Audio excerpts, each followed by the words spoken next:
Hi, this is a quick screencast to explain my issues. So I'm trying to set up Google Search Console and it's saying verify domain ownership via a DNS record.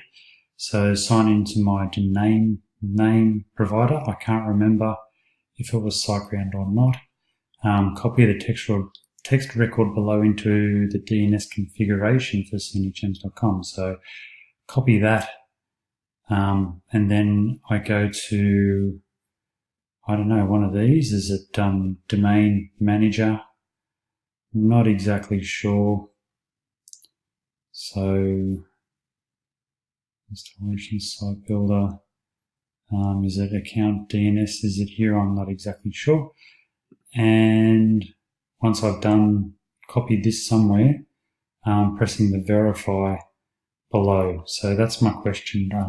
Where do I do this? Is it on SiteGround? Is it somewhere else? If you could let me know, that'd be great. Cheers.